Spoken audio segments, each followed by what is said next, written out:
noite, eu sou o pastor Emerson Pereira, mais um programa Gerando Fé.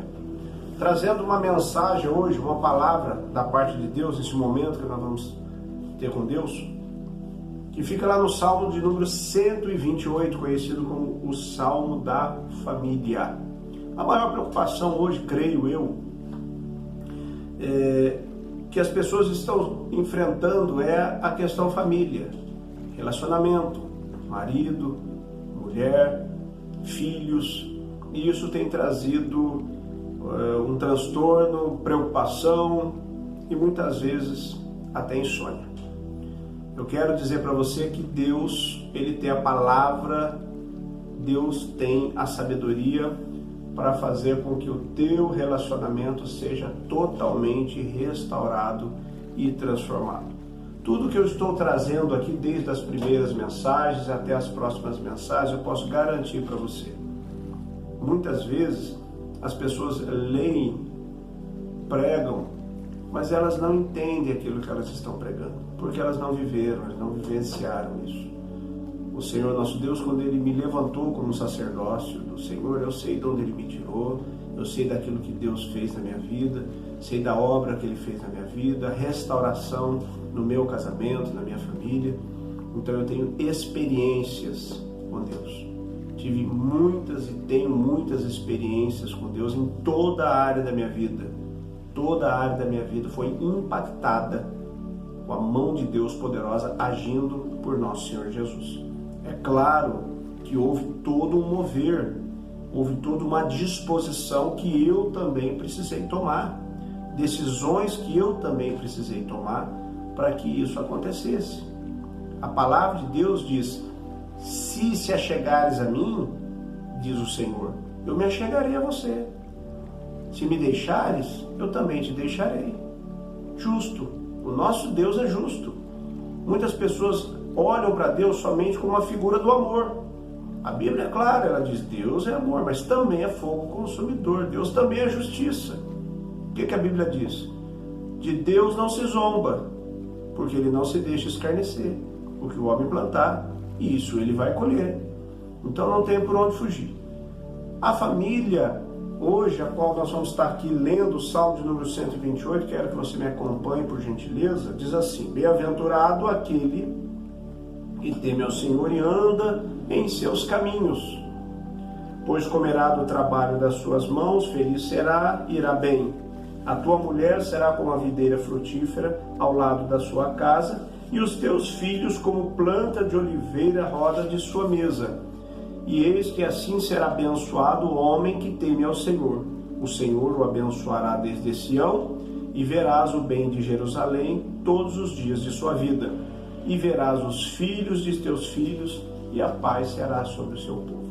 Então, este salmo é um salmo de encorajamento, é um salmo de Deus abençoa a família. Então, Deus abençoa a família.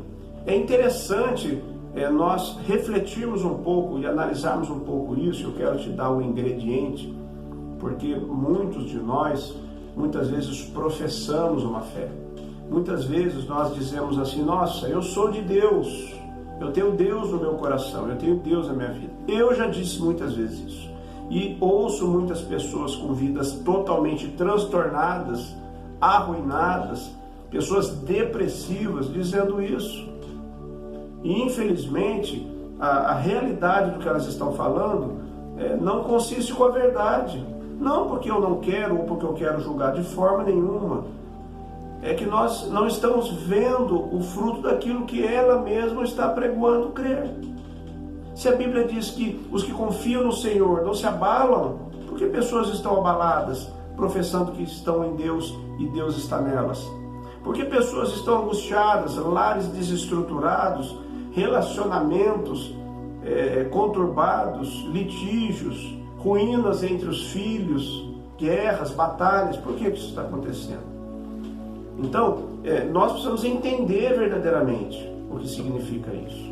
Então você observa que muitas vezes o pregador, ele traz um texto sem contexto, e é pretexto de heresia. Eu costumo dizer muito isso.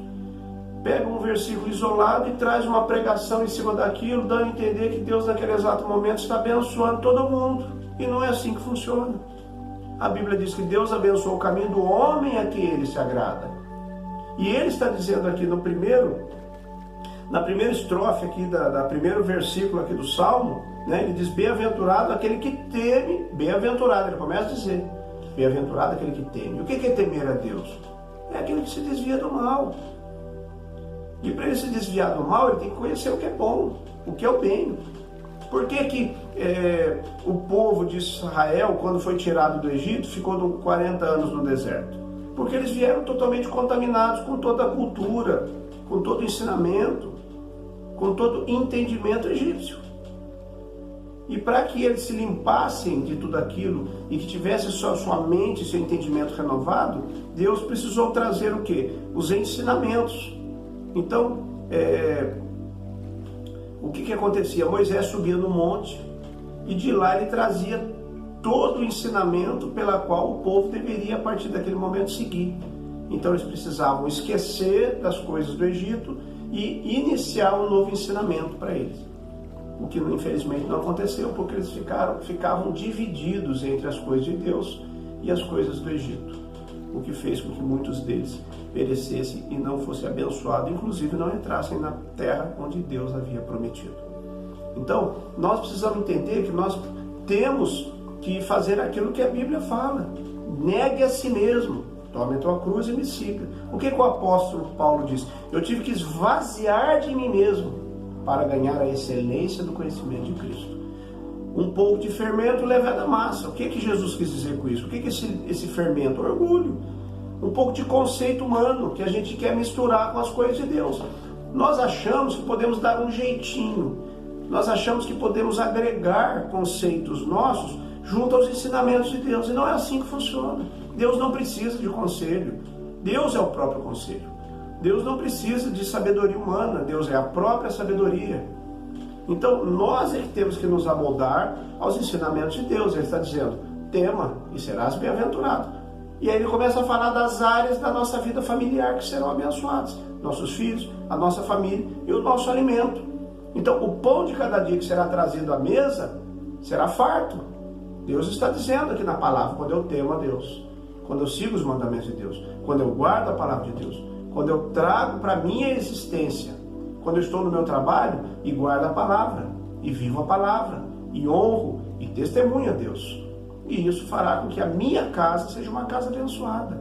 Deus vai olhar de uma outra forma a sua vida. Por isso temos o livre-arbítrio. Por que Deus não interfere na vida das pessoas?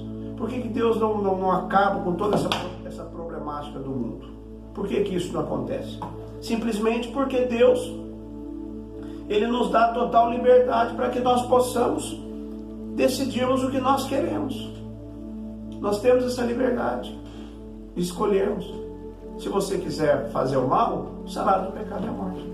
Se você quiser o bem, hoje nós conhecemos. Nós temos a ciência do mal, essa essência dentro de nós, e hoje Jesus nos traz, através do Evangelho, a essência do bem.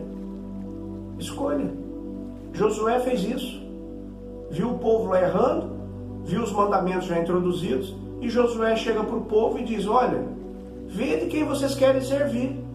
Eu e minha casa serviremos ao Senhor. Olha que maravilhoso.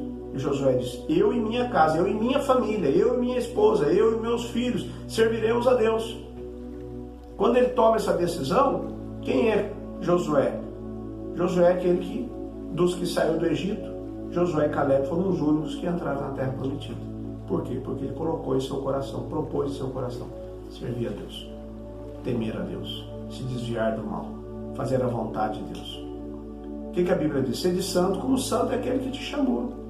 O fundamento de Deus já está firme. Nós somos abalados, mas o fundamento de Deus é inabalado. Então nós precisamos de Deus, porque sem Ele nada nós somos e nada podemos fazer. Então se Ele deixa o Salmo 128, Ele deixa um conselho para você que quer colocar a sua casa em ordem, para você que quer colocar a sua família em ordem, para você que quer que as coisas da sua casa transcorram bem. Você não quer uma esposa abençoada do teu lado? Então a palavra de Deus está dizendo, tema a Deus, bem-aventurado será você, olha, a sua mulher será como uma videira frutífera ao lado da tua casa e teus filhos como planta de oliveira à roda de tua mesa. Não tem coisa mais maravilhosa que isso. Você colocar a mesa ali para almoçar, para jantar, teus filhos à sua volta, tua esposa à cabeceira ali da mesa, e você ali estender as mãos para o céu e dar graças a Deus pelo alimento que Ele propôs, que Ele colocou na tua mesa, e por todas as bênçãos do Senhor sobre a tua vida, e a sua família está ali, e todos dizerem amém, e vocês comerem conjuntamente, não como hoje. Hoje está o marido na mesa, a esposa está no banheiro, no quarto, o filho está na sala vendo televisão. Hoje está uma bagunça, uma desordem. Por quê? Porque nós demos essa liberdade. Nós não fizemos bom uso da palavra. Há esperança. Se eu estou pregando hoje aqui, porque as portas da graça estão abertas, então há esperança. Onde o pecado abundou, a graça superabundou. Eu garanto para você, porque isso foi com a minha família. Deus restaurou a minha casa, restaurou meu casamento, restaurou a minha família, batizou a gente com o Espírito Santo, nos deu sabedoria na palavra, nos deu entendimento, nos deu bom siso. E hoje, graças a Deus, eu tenho 3 filhos, eu já estou há 22 anos casado, estou 30 anos com a minha esposa, já tenho 3 netos. Graças a Deus, com 35 anos, eu recebi o chamado de Deus, tive um encontro com Deus. E em outra oportunidade estarei trazendo o testemunho da minha vida, o chamado de Deus na minha vida e como que Deus me resgatou e o que Deus fez na minha vida. Eu posso garantir para você que eu fiz uso da palavra na minha caminhada e houve uma mudança muito maravilhosa na minha vida. E eu posso falar por experiência. Então o Salmo 128 hoje é para a sua vida. E não é somente para ele estar com a Bíblia aberta no Salmo 128, não. Bíblia não é amuleto para estar aberta lá em Salmo 91, na cabeceira da cama, ou num altarzinho que você vai pôr lá em cima da sua cômoda, não. A Bíblia é para estar guardada no seu coração e está sendo aplicada no seu dia a dia. O Salmo 128 pode se tornar realidade hoje na sua casa. Restaurar o seu casamento. Pode trazer seus filhos das drogas, sua filha da prostituição. Pode restaurar a sua família. E você pode ter uma família abençoada através da poderosa mão de Deus, em nome do Senhor Jesus. Que Deus abençoe grandemente a sua vida. Eu quero fazer uma oração pela sua família nesta noite. Receba aí esta oração em nome de Jesus. Soberano Deus, eterno Pai, Pai de nosso Senhor e Salvador Jesus Cristo, nesta noite eu quero apresentar todas as famílias que hoje estão nos ouvindo. Assim como o Senhor poderosamente entrou com providência em minha casa, no meu casamento, com os meus filhos, assim peço também que o Senhor entre na vida desta pessoa que está hoje nos ouvindo. Que o Senhor torne este homem um homem de Deus valoroso, que ele se desvie do mal, que ele seja temente a Deus e que a sua esposa, juntamente unida com ele, possa também juntamente ser abençoada, assim como os seus filhos sejam resgatados das mãos do inimigo e que a tua mão poderosa possa abençoá-los, porque está estendida para abençoar. Em nome de Jesus, eu quero pedir a Ti, ó Deus, vivo, que está no meio de nós, por Teu Filho Jesus, que a Tua misericórdia nos alcance, nos abençoe e nos dê força e graça para a glória do nome do Senhor. Amém. Eu fico por aqui, eu sou o pastor Emerson, em mais um programa Gerando Fé. Que Deus abençoe a tua noite, em nome do Senhor Jesus.